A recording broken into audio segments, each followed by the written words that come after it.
Good morning class. आप सभी आपकी ज्ञान वाटिका की पुस्तक का अध्याय 20 निकाल लीजिए, कश्मीर। ये अध्याय हमने पिछली वीडियो क्लास में पढ़ा था, जिसमें हमने कश्मीर के बारे में बहुत सारी नई नई बातें जानी थी। ठीक है, लेखक ने बहुत सुंदर तरीके से इस अध्याय में कश्मीर के बारे में अपने एक्सपीरियंस को, अपना जो उनका अनुभव रहा उसको बताने की कोशिश की है। ठीक, इस वीडियो क्लास में हम इस अध्याय का अभ्यास कार्य करेंगे। तो आप सभी आपकी ज्ञान वाटिका की पुस्तक का पेज नंबर 110 निकाल लीजिए। इस अध्याय में कुछ कठिन शब्द आए थे जिनका अर्थ हम देखेंगे। पहला शब्द है सुंदरतम। सुंदरतम का अर्थ होता है सबसे अधिक सुंदर, मतलब मोस्ट ब्यूटीफुल, जो सबसे सुंदर हो। जल स्रोत। जल स्रोत का अर्थ होता है पानी के स्रोत, यानी वाटर रिसोर्स, जहाँ से पानी बहता है। ठीक है, जहाँ से शुरू होता है जल स्रोत। शिकारे। शिकारे का अर्थ होता है छोटी छोटी खूबसूरत खुली नौकाएं, मतलब छोटी छोटी ओपन बोट्स होती हैं, उन्हें शिकारे बोलते हैं। ठीक है, एक तो होती है हाउस बोट, जिस पर बड़े बड़े घर बने होते हैं, मतलब घर जैसी होती है और उसमें अलग अलग कमरे होते हैं, आरामदायक होती है घर जैसी, वो हाउस बोट होती है। शिकारे क्या होती है, छोटी होती हैं और खुली नाव या नौकाएं होती हैं। सर्पाकार। सर्पाकार का अर्थ है सर्प की तरह टेढ़ी मेढ़ी, यानी सांप के जैसी। विविध का अर्थ होता है तरह तरह की या अलग अलग प्रकार की या डिफरेंट। नंदन वन। नंदन वन क्या है, देवताओं के राजा इंद्र का अत्यंत सुंदर उपवन, जो मतलब ये ऐसा कोई एक्चुअल में भगवानों में जो एक भगवान है इंद्र, उनका कोई एक बहुत सुंदर गार्डन है जहाँ आप घूमने जा सकते हैं, ऐसा कुछ नहीं है। ऐसा माना जाता है कि इंद्र जो भगवान है उनका गार्डन सबसे सुंदर है और उस गार्डन का नाम है नंदनवन।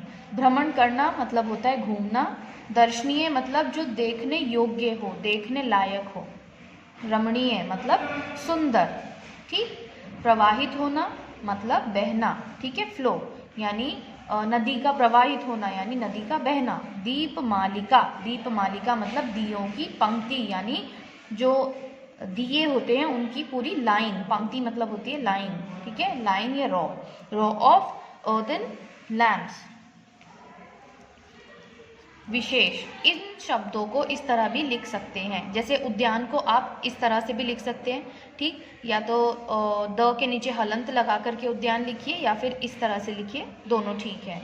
ऐसे ही द्वीप आप इस तरह भी लिख सकते हैं, द के नीचे हलंत लगा के, ये आधा द हो जाएगा एंड द्वीप।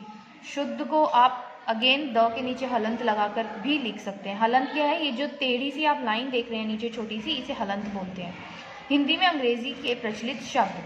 कैंपा। हिंदी में कुछ ऐसे शब्द हैं जो अंग्रेजी भाषा से लिए गए हैं और उनको एज इट इज़, मतलब ऐसे ही प्रयोग किया जाता है, इनका कोई हिंदी रूपांतरण नहीं है। ठीक है, हिंदी में इनका कोई शब्द नहीं है, जैसे कैंपा। ठीक, अब मौखिक प्रश्न। ये मौखिक प्रश्न है, आपको आपकी बुक में नोट नहीं करने। कश्मीर की राजधानी का क्या नाम है? श्रीनगर। आप पेंसिल से अपनी बुक में लिख सकते हैं, वन वर्ड के आंसर हैं। यहाँ की सबसे सुंदर झील का क्या नाम है? डल झील। ठीक है, डल। सबसे सुंदर झील क्या है श्रीनगर की? डल।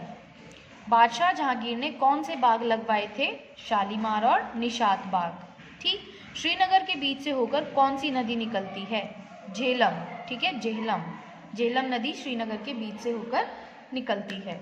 अभी जो प्रश्न है ये है लिखित प्रश्न, इनके उत्तर आपको आपकी नोटबुक में नोट करने हैं। ठीक, नीचे दिए गए प्रश्नों के उत्तर दीजिए। कश्मीर को लोग धरती का स्वर्ग क्यों कहते हैं? उत्तर है कश्मीर विश्व के सुंदरतम स्थानों में से एक है, इसलिए लोग इसे धरती का स्वर्ग कहते हैं। यहाँ पर ये लोग लिखना थोड़ा मैं मिस हो गया था, तो आप इसको लिख लीजिएगा। प्रश्न 2, लेखक ने कश्मीर को देखने का निश्चय क्यों किया? निश्चय मतलब ठान लेना या डिसाइड करना। ठीक, तो लेखक ने आपका कश्मीर देखने का निश्चय क्यों किया? उत्तर है लेखक ने कश्मीर की बहुत प्रशंसा सुनी थी। प्रशंसा मतलब तारीफ। लेखक ने कश्मीर की बहुत तारीफ सुनी थी, जिसके कारण उसने कश्मीर देखने का निश्चय किया। प्रश्न 3, लेखक का दिल रास्ते में क्यों दहल उठता था? मतलब लेखक दिल दहल उठना मतलब बहुत ज़्यादा डर जाना या घबरा जाना। ठीक, उत्तर है सड़क के एक और ऊंचे पहाड़ तथा दूसरी ओर गहरी खाइयां और भयंकर गड्ढे देखकर लेखक का दिल दहल उठता था। ठीक,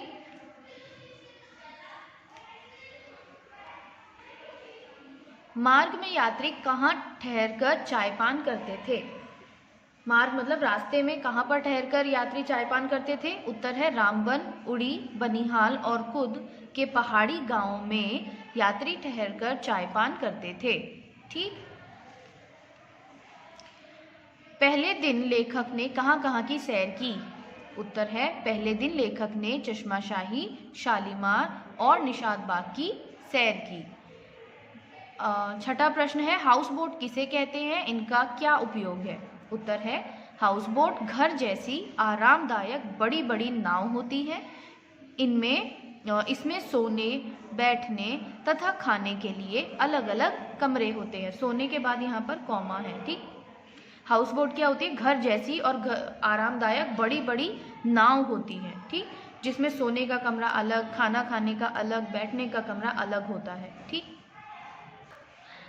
आखिरी प्रश्न है श्रीनगर से बाहर कौन कौन से दर्शनीय स्थान है? दर्शनीय मतलब देखने लायक, देखने योग्य। उत्तर है श्रीनगर के बाहर गुलमर्ग, पहलगाम, अनंतनाग, इच्छाबल और बूलर झील आदि दर्शनीय स्थान हैं। अनंतनाग और इच्छाबल के बाद यहाँ पर कॉमा है। ठीक,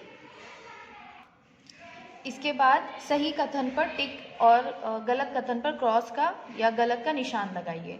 पहला है कश्मीर में बर्फ से ढके ऊंचे ऊंचे पर्वत हैं, बिल्कुल सही। दूसरा है कश्मीर में खजूरों के पीछे से निकलता हुआ चांद सुंदर लगता है, ये कथन भी बिल्कुल ठीक है। चिनार के वृक्षों की छाया बहुत प्यारी होती है। कश्मीर में आपको चिनार के वृक्ष भी मिलेंगे, जैसा कि लेखक ने अध्याय में भी बताया था कि वो अगले दिन सुबह उठकर मॉर्निंग वॉक पर जाते हैं तो चिनार के वृक्षों की छाया के नीचे उनको बहुत अच्छी लगती है। ठीक है, तो ऐसे चिनार के वृक्ष के बारे में आपके अध्याय में भी बताया गया है। ठीक, तो कश्मीर में चिनार के वृक्ष भी पाए जाते हैं, तो ये वाला कथन भी बिल्कुल ठीक है। कश्मीर तक जाने का मार्ग बेहद सुंदर है, ये जो कथन है ये भी बिल्कुल ठीक है, क्योंकि आधा चैप्टर लेखक के पूरे रास्ते भर में कैसा एक्सपीरियंस रहा उसके ऊपर है।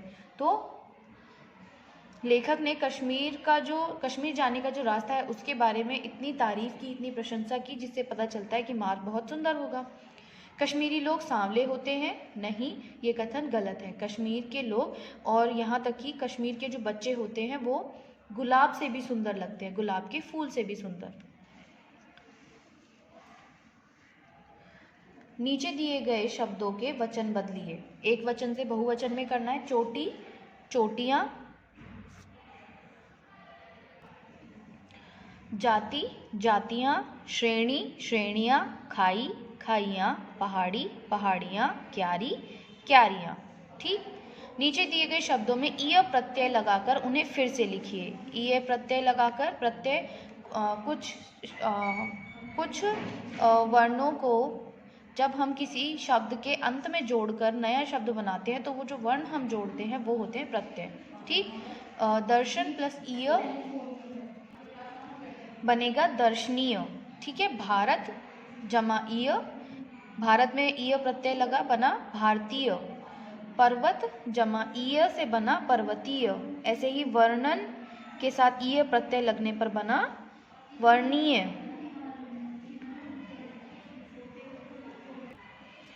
राष्ट्र जमा ईय राष्ट्रीय। ईश्वर जमा ईय ईश्वरीय। ठीक, नीचे दिए गए वाक्यों को शुद्ध करके लिखिए, मतलब इस वाक्य में कुछ गलती है जो आपको करेक्ट करके लिखनी है। जैसे मार्ग बड़ी मनमोहक था। अब आप देखिए मार्ग बड़ा मनमोहक था ज़्यादा करेक्ट साउंड कर रहा है या फिर मार्ग बड़ी मनमोहक था।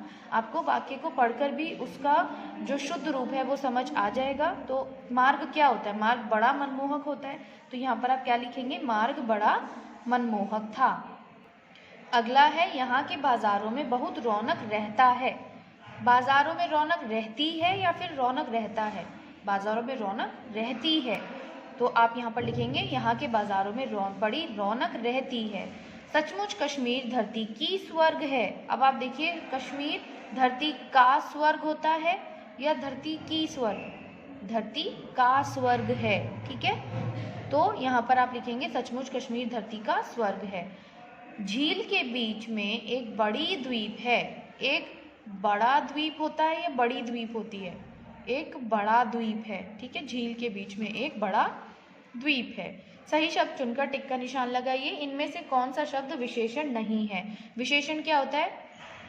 जो हमें संज्ञा या सर्वनाम की विशेषता बताए, ठीक है।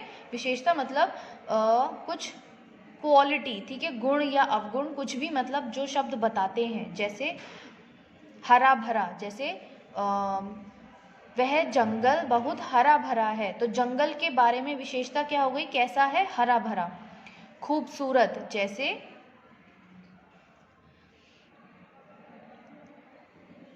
सीता बहुत खूबसूरत है, तो यहाँ पर सीता के बारे में खूबसूरत शब्द बता रहा है कि सीता कैसी है? खूबसूरत, ठीक। लेकिन क्यारी क्या है? ये कोई विशेषण नहीं है। क्यारी कोई विशेषता बताने वाला शब्द नहीं है। यही आपको यही ढूंढना था कि विशेषण नहीं है, तो इस पर टिक कर लीजिए। इनमें कौन सा शब्द व्यक्तिवाचक संज्ञा नहीं है? व्यक्तिवाचक संज्ञा क्या होती है? जो किसी व्यक्ति विशेष का नाम बताए, ठीक है। व्यक्तिवाचक संज्ञा में आपका आ जाएगा किसी भी व्यक्ति, वस्तु या स्थान विशेष का नाम, ठीक। जैसे व्यक्ति का नाम, जैसे सीता, गीता, राम, अजय, ठीक। व्यक्ति, वस्तु में आपका, जैसे अगर आप मोबाइल चला रहे हैं तो किसी पर्टिकुलर कंपनी का मोबाइल, तो वो हो जाएगा, ठीक। और स्थान में आपका कश्मीर, श्रीनगर, ये क्या है? स्थानों के नाम है। श्रीनगर को आप पंजाब नहीं बोल सकते, ठीक है। कश्मीर को आप हरियाणा नहीं बोल सकते, क्योंकि इनका एक पर्टिकुलर नाम है जो किसी और का नहीं है, ठीक। तो ये क्या है? व्यक्तिवाचक संज्ञा के उदाहरण है। यहाँ पूछा है नहीं है सुंदरता। सुंदरता व्यक्तिवाचक संज्ञा नहीं है। पर्वत के लिए सही विशेषण पर टिक लगाइए। पर्वत क्या होता है? पहाड़, ठीक। पर्वत कैसा होगा? कठोर, बढ़िया या ऊंचा? विशेषण मैंने अभी आपको बताया, जो विशेषता बताए, तो पहाड़ या पर्वत की विशेषता क्या होगी? पर्वत ऊंचे होते हैं, तो ऊंचा सही है। इन शब्दों में प्रश्न सूचक शब्द कौन सा है? प्रश्न सूचक मतलब जिससे प्रश्न पूछे जाएं। क्यों, करना, झील। अब आप देखिए, क्यों शब्द का प्रयोग करके हम प्रश्न पूछते हैं, तो ये ऑप्शन ठीक है कि शब्द में अ उपसर्ग लगाया है, लगा है। प्रत्यय मैंने आपको बताया था, शब्द के अंत में हम जोड़ते हैं, उपसर्ग हम शब्द के आगे लगाते हैं, उन्हें कहते हैं, ठीक। तो देखिए, अभिमान, अनजान, अशिष्ट। यहाँ पर अभिमान पूरा एक कंप्लीट शब्द है, इसमें उपसर्ग नहीं लगा। अनजान भी, इसमें कोई उपसर्ग का यूज नहीं हुआ है। अशिष्ट, इसमें शिष्ट शब्द में अ उपसर्ग लगाकर बना है, अशिष्ट, ठीक। तो ये वाला ऑप्शन करेक्ट है। नीचे दिए गए शब्दों के विपरीतार्थक शब्द लिखिए, मतलब विलोम शब्द लिखिए। स्वर्ग का क्या होगा? नरक। निर्मल मतलब होता है साफ सुथरा, उजला, जिसमें कोई दाग धब्बा ना हो, ठीक है, जो एकदम चमकीला साफ सुथरा हो, उसका विलोम होता है मलिन, यानी गंदा, ठीक। सुंदर, असुंदर। गांव का विलोम होगा शहर। व्यवस्थित, अव्यवस्थित। सुविधा, असुविधा, ठीक। दो दो पर्यायवाची शब्द चुनकर लिखिए। अब ये बॉक्स का में जो आपको शब्द दिए गए हैं, ये आगे आपको कुछ शब्द दिए, उनके पर्यायवाची हैं, तो ये आपको आगे लिखने हैं। ये देखिए, मैंने यहाँ पर पहले ही फिल किए हुए हैं। पहाड़ का पर्यायवाची होता है गिरी और पर्वत, ठीक। गिरी पर्वत का मतलब होता है पहाड़। पर्यायवाची शब्द आपको पता है जो समान अर्थ देते हैं। वृक्ष का पर्यायवाची है पेड़ और पादप, ठीक है। पादप को भी हम पेड़ या वृक्ष कह सकते हैं। जल का पर्यायवाची है पानी और सलिल। संसार का पर्यायवाची दुनिया और विश्व। नदी का पर्यायवाची तटनी और सरिता। फूल का है कुसुम और पुष्प। सही शब्द चुनकर वाक्य पूरे कीजिए। सड़क के एक और ऊंचे ऊंचे पहाड़ था या थे? पहाड़ थे। एक पहाड़ की बात नहीं हो रही है, बहुत सारे पहाड़ थे। लगभग 9 बजे हमारी बस श्रीनगर पहुंच गई या गए? हमारी बस पहुंच गई, ठीक है। यह घर की तरह आरामदायक होता है या फिर है? देखो, है और है में बस इतना डिफरेंस है, इसके ऊपर ये बिंदु है, और ये बिंदु हम कब लगाते हैं? जब जिसके बारे में बात कर रहे हैं वो क्या हो, बहुवचन में हो, यानी बहुत सारी हो। लेकिन यहाँ पर यह घर की तरह, यानी एक हाउस बोट की बात हो रही है जो घर की तरह आरामदायक होता है।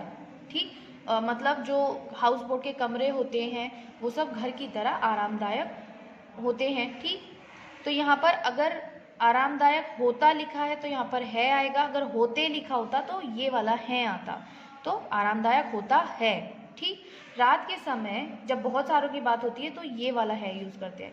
रात के समय हाउस बोट दीप मालिका की तरह जगमगाती है या फिर है, हाउस बोटें होता तो है लगाते हैं, लेकिन यह हाउस बोट की बात हो रही है तो है, जगमगाती है।